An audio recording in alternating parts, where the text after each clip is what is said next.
হঠাৎ খুব টাকার প্রয়োজন হলে সূরা ইখলাস 21 বার পড়ুন, টাকার ব্যবস্থা হয়ে যাবে। আপনার যত টাকার প্রয়োজন ইনশাআল্লাহ হয়ে যাবে।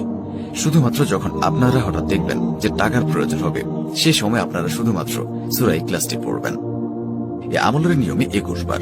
আর আপনাদের আমলটি করার সময় যে সূরা ইখলাস পড়তে হবে, সেই সাথে আরো একটি ছোট্ট অক্ষরের দোয়া রয়েছে, সেই দোয়াটিও পড়তে হবে।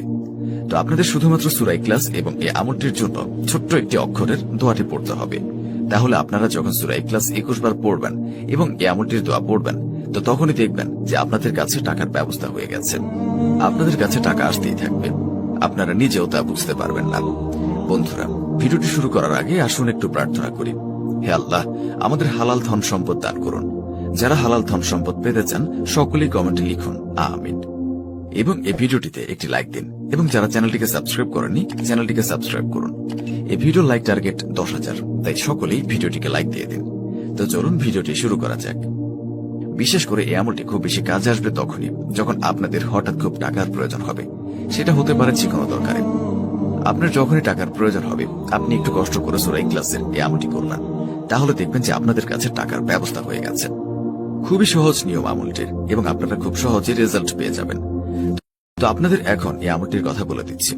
এই আমলটি আপনারা ছেলে মেয়ে সকলেই করতে পারবেন, এবং এর সাথে সাথে ছোট বড় সকলেই করতে পারবেন। যদি আপনারা এই আমলটি দ্বারা এই আমলটি করে খুব তাড়াতাড়ি টাকার রেজাল্ট পেতে চান, যখন আপনাদের টাকার দরকার সেই সময় টাকা পেতে চান, তাহলে কিন্তু আপনারা এই ভিডিওটি অবশ্যই মনোযোগ দিয়ে দেখবেন। তবে এই আমলটির নিয়ম কিন্তু আপনাদেরকে একদম ক্লিয়ার ভাবে, সহজভাবে বুঝিয়ে দিচ্ছি। যখন আপনারা এই আমলটি করবেন, প্রথমে আগে আপনারা সূরা ইখলাস অবশ্যই মুখস্থ থাকতে হবে। আপনাদের যাদের মুখস্থ নেই তারা একটু কষ্ট করে মুখস্থ করে নেবেন, কারণ এই সূরা ইখলাস পড়ে যদি আপনারা আপনাদের টাকা পয়সার সমস্যা একদম সম্পূর্ণ শেষ করতে পারেন, তাহলে অবশ্যই আপনারা সূরা ইখলাসটি মুখস্থ করে নেবেন। এবং সূরা ইখলাসটি মুখস্থ করে নিলে অনেক ফজিলত রয়েছে। এই সূরার ভেতর অনেক শক্তি রয়েছে, যা আপনারা আগে মুখস্থ করুন, তারপরে বুঝতে পারবেন। তো সূরা ইখলাস আপনাদেরকে পড়তে হবে। তো তখন আপনারা অবশ্যই এই আমলটি করার জন্য শুদ্ধভাবে সূরা ইখলাসটি পড়বেন। আর আপনাদের যে দোয়াটি 21 বার পড়তে হবে, সেই দোয়াটি মাত্র আপনাদেরকে 3 বার উচ্চারণ করে শোনাচ্ছি। তাহলে আশা করি আপনারা বুঝতে পারবেন দোয়াটি হলো সুবহানাল্লাহ। আমি দোয়াটি আবারও বলছি, দোয়াটি হচ্ছে সুবহানাল্লাহ। এক শব্দের একটি দোয়া, সুবহানাল্লাহ। এই দোয়াটি আপনারা আশা করি সকলে জেনে গেছেন এবং বুঝে গেছেন। এই দোয়াটি আপনারা শুধুমাত্র সূরা ইখলাসের সাথে পড়তে হবে। তো কতবার পড়তে হবে সেগুলো বলে দিচ্ছি।